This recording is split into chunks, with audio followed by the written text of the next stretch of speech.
Hello. Today we are going to discuss about the resolution of a vector.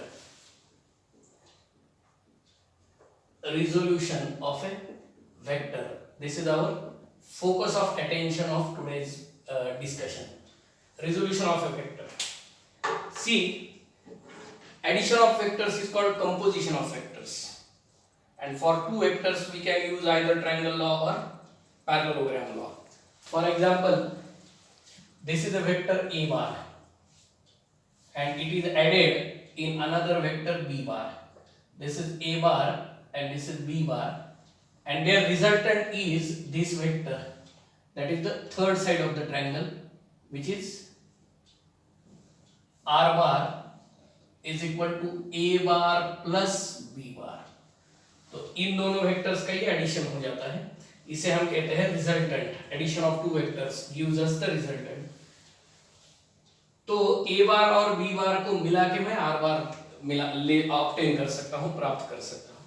और r बार ये इन दोनों से बना हुआ है, तो a बार और b बार उसको उसके कंपोनेंट्स कहा जाता है. They are called components. a bar and b bar are a bar and b bar are components of r bar. Components of r bar. Or r bar is called a resultant of a bar and b bar. a bar and b bar मिला के हम लोग r bar obtain करते हैं. r bar इन दोनों का resultant है और a bar और b bar इनका कंपोनेंट है. ये मैंने ट्रायंगल लॉ बताया. इसको मैं पैरेललोग्राम लॉ में भी बता सकता हूं. b बार को पैरेलल और उतने ही मैग्नीट्यूड का मैं एक वेक्टर बना देता हूं. तो it will be parallel to b bar and will have the same magnitude as b bar. तो इक्वालिटी के रूल्स के हिसाब से ये भी b बार ही हो गया, क्योंकि दोनों एक दूसरे को पैरेलल है, दोनों की डायरेक्शन सेम है, दोनों की मैग्नीट्यूड सेम है. तो a bar plus b bar is r bar, which is the diagonal of parallelogram. See, I have shown the same with triangle law as well as parallelogram law.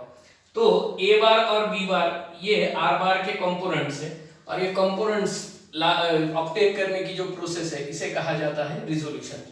The process of splitting up A given vector into its components is called resolution of A vector. The process of splitting up of A vector, split करना मतलब उसको बांटना है, दो हिस्सों में बांटना है, तो इसे हम कहते हैं resolution. The process of splitting up a given vector into its components is called resolution of A vector.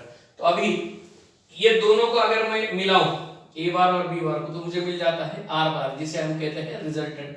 और r बार को अगर मैं बाइफरकेट करूं, दो भागों में डिवाइड करूं, तो इसे हम कहते हैं रिजोल्यूशन. रिजोल्यूशन कंपोजिशन मतलब इकट्ठा करना, रिजोल्यूशन मतलब उनको अलग अलग करना है. तो r बार को मैं a बार और b बार में बांट सकता हूं. a बार और b बार मिलके r बार बनेगा, या r बार के दो हिस्से बनेंगे, a बार और b बार. मैं जैसे चाहिए किसी दिशा में उसको ले सकता हूं, लेकिन हम लोग अक्सर परपेंडिकुलर ऑर्थोगोनल कंपोनेंट्स लेते हैं, म्यूचुअली परपेंडिकुलर कंपोनेंट्स लेते हैं. We usually take the components in mutually perpendicular directions. तो ये कैसे किया जाता है ये समझ में लीजिए. ये वेक्टर है r बार. अब इसके मुझे कंपोनेंट्स बनाने हैं. एक एक्स एक्सिस को पैरेलल बनाऊंगा मैं, ये हो गया एक्स एक्सिस, और दूसरा कंपोनेंट मैं ले लूंगा वाई एक्सिस पे. तो ये हो गया एक्स एक्सिस, ये हो गया वाई एक्सिस. अब मैं यहां से इसको परपेंडिकुलर ले लेता हूं और इसको परपेंडिकुलर ले लेता हूं. तो अब ये देखिए, ये वेक्टर हो गया आर एक्स बार, और ये हो गया R Y bar, R X bar और आर वाई बार. ये दोनों एक दूसरे को परपेंडिकुलर है, और ये अब एक रेक्टेंगल बन गया है. Rectangle is a sort of parallelogram.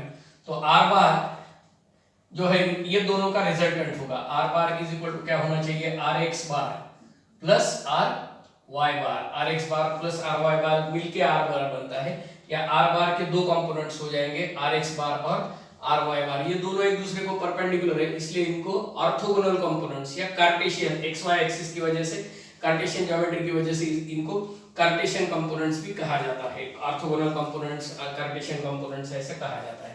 अब इसकी मॉडुलस मैग्नीट्यूड है rx और इसकी मैग्नीट्यूड है ry. तो इस एक्सिस को एक यूनिट वेक्टर हम लेते हैं जिसको हम कहते हैं i cap. I cap is unit vector along x axis, मतलब एक मैग्नीट्यूड वाला वेक्टर है तो इसको हम आई कैप कहेंगे। तो आर एक्स मैग्नीट्यूड वाले वेक्टर को हम लोग कहेंगे R X I cap, R X I cap. उसी तरीके से वाई एक्सिस को पैरेलल जो वेक्टर आता है यूनिट वेक्टर, इसे हम कहते हैं जे कैप, मतलब यूनिट मैग्नीट्यूड का वेक्टर वाई एक्सिस पे जे कैप है, इसकी मैग्नीट्यूड आर वाई है, तो R bar is equal to R X I cap plus R Y J cap आ जाता है। इस तरीके से आप इसको रिजॉल्व कर सकते हो, ये होगा इसका रिजोल्यूशन। तो आपने आर बार को दो अलग अलग दिशाओं में स्प्लिट किया है, मतलब ये आर बार को ये रिप्लेस कर सकते हैं, आर एक्स आई कैप और आर वाई जे कैप ये रिप्लेस कर सकते हैं। अब आर की मॉडुलस ऑफ आर बार, अगर आप पाइथागोरस थ्योरम यूज करते हो तो आ जाएगी R X square plus R Y square, R X square plus R Y square. अगर इसका डायरेक्शन आपको फाइंड आउट करना है एक्स एक्सिस के साथ, तो tan theta is equal to R Y upon R X आ जाएगा, tan theta is equal to R Y upon R X आ जाएगा, या थीटा इज इक्वल टू आप लिख सकते हो tan inverse of R Y upon R X. तो अगर आपके पास कंपोनेंट है तो आप इसका रिजल्टेंट निकाल सकते हो, रिजल्टेंट आपको पता है तो आप इसके कंपोनेंट्स में डिवाइड कर सकते हो। तो ये ऑर्थोगोनल कंपोनेंट्स दो एक्सिस पे मैंने बताया। उसी तरीके से एक्स वाई जेड का कॉम्बिनेशन लेते हैं हम राइट हैंडेड ट्रिपलेट में, X axis Y axis Z axis, और आर बार को हम स्प्लिट करते हैं R X I cap plus R Y J cap plus R Z K cap, इस तरीके से हम इसको स्प्लिट करते हैं तीन कंपोनेंट्स में, और इसकी मॉडुलस आ जाएगी modulus of R bar, magnitude of R bar is equal to under root R X square plus R Y square plus R Z square. आप अगर मुझे पूछोगे कि सर इसको ग्राफिकली बताइए, तो एकदम सिंपल है। ये देखिए, मैं यहाँ एक स्पेस बता रहा हूँ, एक बना रहा हूँ स्पेस यहाँ पे। तो